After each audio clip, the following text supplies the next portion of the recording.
Selamat berjumpa kembali dalam Bahas Bahasa Indonesia. Dalam video kali ini, kita akan membahas tentang teks prosedur.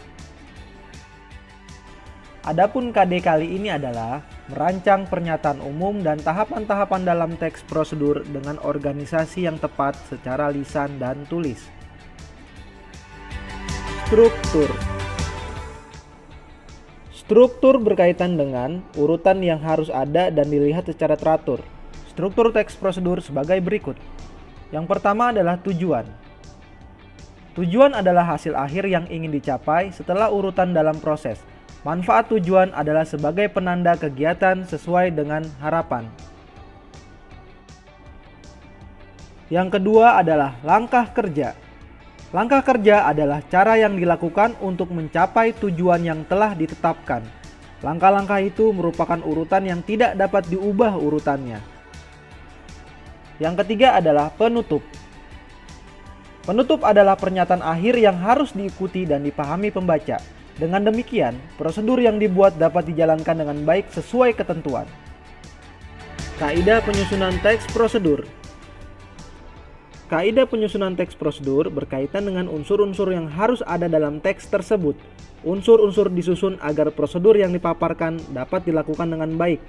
Kaidah yang harus ada dalam teks prosedur sebagai berikut. Menggunakan kalimat perintah dan kalimat berita. Kalimat perintah digunakan sebagai petunjuk yang harus diikuti pembaca. Kalimat berita berisi pernyataan yang digunakan memberikan informasi penting bagi pembaca.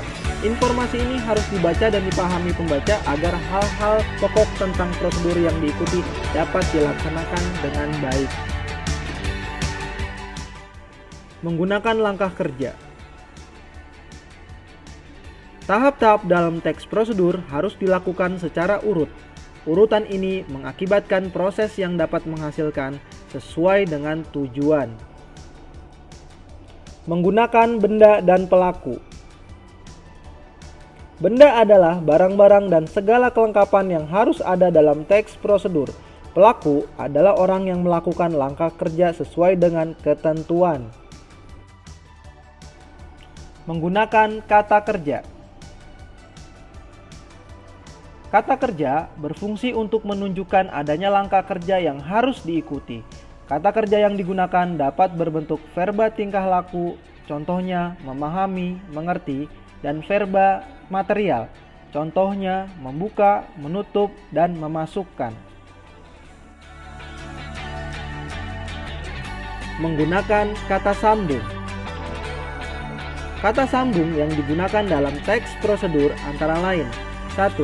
Penanda hubungan waktu. 2. Penanda hubungan penyebab. 3. Penanda hubungan pengakibatan. 4. Penanda hubungan perlawanan. 5. Penanda hubungan persyaratan.